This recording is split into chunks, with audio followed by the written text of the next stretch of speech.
Hace poco Netflix estrenó una producción mexicana dirigida por el señor Luis Estrada y es una adaptación de una novela homónima del gran autor Jorge Ibargüengoitia que se titula Las Muertas. Esta producción ha generado una muy buena expectativa al grado de posicionarse como uno de los proyectos más ambiciosos de Netflix en México y se ha colocado en el primer lugar de la lista de las más populares en México, ya que aborda el caso de las Poquianchis y obviamente este producto televisivo contiene el sello característico de su director. Te doy la bienvenida a este tu espacio de series y a una nueva emisión de La Sala S. Espero que te encuentres excelente, que la estés pasando de lo mejor y te invito a dar un recorrido por esta gran serie, así que no te cambies de canal porque ya damos inicio.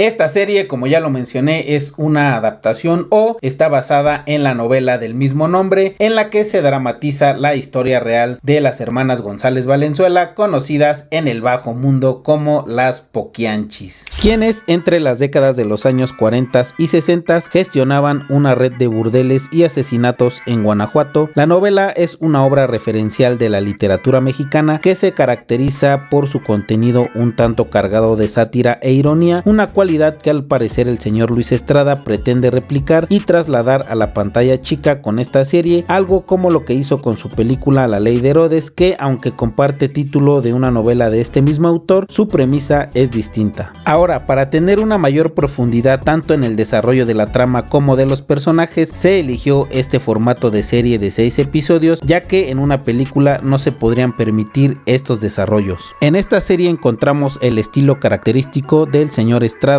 de tragicomedia que logra equilibrar el humor negro y el horror que integra esta historia. Con este producto parece que no solo se busca generar un impacto con la cuestión de los crímenes, sino que esta situación es el detonante perfecto para generar ya sea una crítica o una denuncia social de lo que todos los mexicanos ya sabemos acerca del sistema político, la sociedad, la corrupción, la impunidad, la violencia tanto física como de género y lo peor que es la complicidad de las autoridades, todo cargado en el tema central de la historia, que a pesar de tener una ambientación en los años 60, son temáticas que siguen presentes de manera inquietante en nuestro México actual. La estructura, no sé si decir del guión o de la historia, se percibe un poco compleja, ya que se ejecuta a través de los ángulos de visión de diversos personajes y algo que la enriquece es el contraste que se genera con los testimonios que aportan y el sello particular de cada personaje. A diferencia del caso real, en la serie se introducen elementos de dramatización o de ficción de la novela, como la pequeña subtrama de la venganza de Serafina, que al final termina por servir de motor para la caída del imperio de las hermanas Baladro. En esta parte se permite a la serie divagar un poco en la complejidad de estos personajes para mostrarnos algo de sus motivaciones y nos define que un sistema fracturado porque ha sido corrompido es capaz de gestar sus propios demonios o sus propios monstruos. Aunque el elenco de esta serie es un tanto extenso, en general las actuaciones se ven muy sólidas y pareciera que no hay una actuación que sobresalga de la otra y que todo funciona como un gran engranaje donde cada pieza cumple su cometido. Los personajes principales, interpretados por dos grandes actrices, Arcelia Ramírez como Arcángela y Paulina Gaitán como Serafina, reflejan muy bien a unas mujeres que pueden ser un tanto víctimas de un sistema bastante viciado, pero a la vez han sido victimarias utilizando ese mismo sistema. Sus interpretaciones exploran distintos aspectos de la complejidad humana, como la maldad, y que las impulsa a realizar actos como los que vemos en escena. Esta serie tiene un gran atractivo visual, el aspecto de los episodios refleja muy bien aquella época, y con esto me refiero a que en la edición tal vez le hicieron una muy buena corrección de color, y también el vestuario y todas las caracterizaciones. Así como la música son elementos que ayudan bastante a que se tenga una experiencia atrapante. Otro aspecto a resaltar fue la recreación de la época con los paisajes áridos, los pueblos, los burdeles, los vehículos, todo tiene un gran nivel de detalle que se percibe muy auténtico. Entre todos estos detalles, en el final del episodio 4 vemos una escena muy particular con una reinterpretación del escudo nacional en el que se sustituye al águila por un zopilote, una enérgica metáfora óptica que intenta reflejar la realidad. Esta serie ha sido muy bien recibida por la audiencia, el señor Estrada ha decidido resaltar la incoherencia social, la falsedad de una sociedad que prefiere ser aplastada y liquidada por los mismos demonios de siempre que enfrentarlos, manejando la trama con una valiente denuncia que es adornada con una sátira inteligente. También se usa una cronología que no es lineal y la narrativa es a través de un relato coral con los testimonios de quienes fueron parte o de alguna manera estuvieron presentes en las atrocidades que se cometieron, con lo que se evidencia las inconsistencias, los enfrentamientos y cómo cada personaje pretende descargar su culpa. No sé si decir que esto sea un punto negativo y estamos hablando de la fidelidad. En algunas redes sociales me tocó ver algunos videos con personas despistadas que dicen que esta serie es una falsedad, que es un engaño, porque no refleja con fidelidad el caso real de estas mujeres,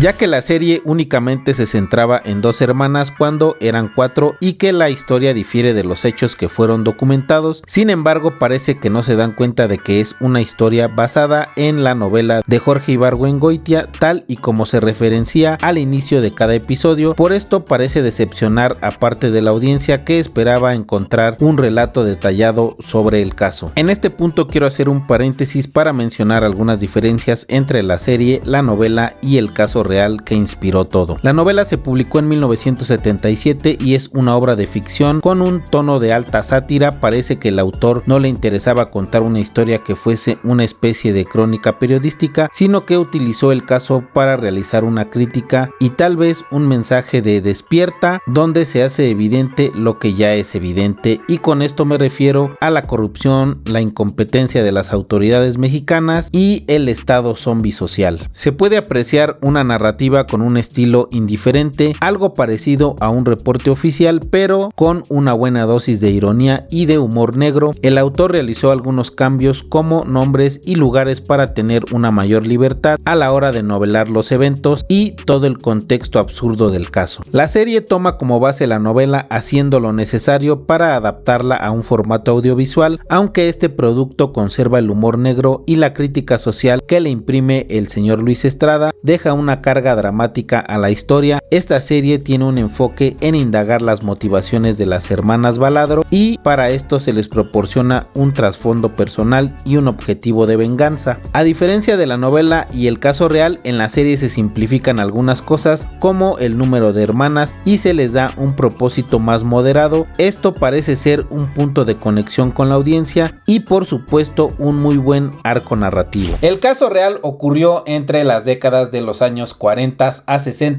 en el estado de Guanajuato. Fue más extenso y más trágico que en la ficción. Las verdaderas hermanas se llamaban Delfina, María de Jesús, Eva y Carmen, de apellidos González Valenzuela. Ellas operaban una red de burdeles y acabaron con la vida de un número indeterminado de mujeres, prostitutas y sus propios hijos. En el caso se reveló la complicidad del sistema, ya que las hermanas contaban con la protección de autoridades locales y la policía, a diferencia de la narrativa con un argumento de venganza que se presenta en la serie. En el caso real de las hermanas conocidas como las Poquianchis, imperaba el control, el lucro y la violencia, que era algo constante en sus operaciones. La serie ha tenido muy buena recepción por parte de la audiencia y se destaca por su entereza y valor al abordar un tema tan oscuro con toques de sátira, y sobre todo que la parte en la que el lado oscuro de México, envuelto en la corrupción, la impunidad y demás cuestiones, no pierde vigencia y siguen operando en la actualidad. Uno de sus valores es que incita a la reflexión sobre qué hacemos y qué no hacemos como sociedad. Esta serie resulta ser un producto ambicioso, complejo y muy bien elaborado, haciéndole honores a la obra de el autor, y a la vez se reafirma la visión crítica del señor Estrada, dejando a la audiencia con una sensación de que si bien la historia se sitúa en los años 60, el eco de los crímenes y la impunidad siguen resonando en la actualidad. Definitivamente es una serie a la que en la sala S le vamos a poner su sello de recomendada. Y si eres fan del grupo de trabajo del señor Luis Estrada y de sus obras cinematográficas como Un Mundo Maravilloso, La Ley de Herodes, Infierno y La Dictadura Perfecta, seguramente esta serie te encantará y te hará pasar un rato agradable de maratón. Es hora de pasar a los datos apantallantes de esta serie y comenzamos con el primero. El director Luis Estrada realizó un trabajo artesanal con la construcción de más de 200 sets. También se utilizó una gran cantidad de actores y actrices y personas que hicieron de extras para recrear la época y generar una excelente ambientación, y también esto fue para no recurrir a los efectos digitales. El segundo de los datos apantallantes de esta serie es que las grabaciones se realizaron en diversos estados de la República como la CDMX, Guanajuato, San Luis Potosí y el más importante, Veracruz, donde los científicos acaban de construir una nave espacial, y no lo digo yo, lo dice grandes científicos que tienen un proyecto,